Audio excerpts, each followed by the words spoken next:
கல்விக்கான நிதி மத்திய அரசு உடனடியாக வழங்க வேண்டும் என தமிழக உயர்கல்வித்துறை அமைச்சர் பொன்முடி கோரிக்கை விடுத்துள்ளார்.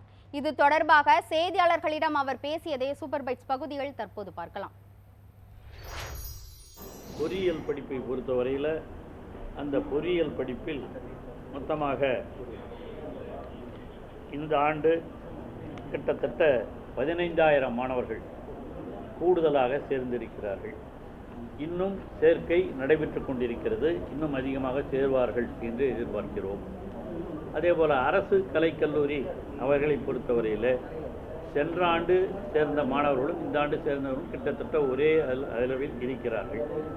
ஆக அந்த எண்ணிக்கையும் உயர்த்த வேண்டும் என்றுதான் தமிழக முதலமைச்சர் அவர்கள் அறிவுறுத்தலின்படி உயர்வுக்கு படி என்ற திட்டத்தின் மூலமாக நேற்றைக்கு கூட நான் விழுப்புரம் மாவட்டத்திலே அந்த நிகழ்ச்சியிலே கலந்து கொண்டு வந்திருக்கிறேன்.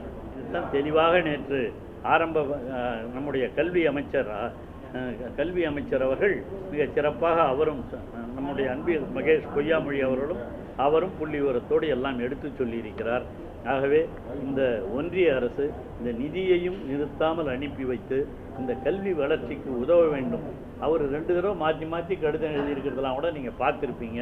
ஆக அவைகளையெல்லாம் மாற்றி அமைத்து ஒன்றிய அரசு தமிழகத்தினுடைய கல்வி வளர்ச்சிக்கு உயர்ந்து நிற்கிற இந்த கல்வி வளர்ச்சிக்கு மேலும் ஆறுதல் தர வேண்டும் என்று உங்கள் பத்திரிகையாளர்கள் மூலமாக கேட்டுக்கொள்கிறேன்.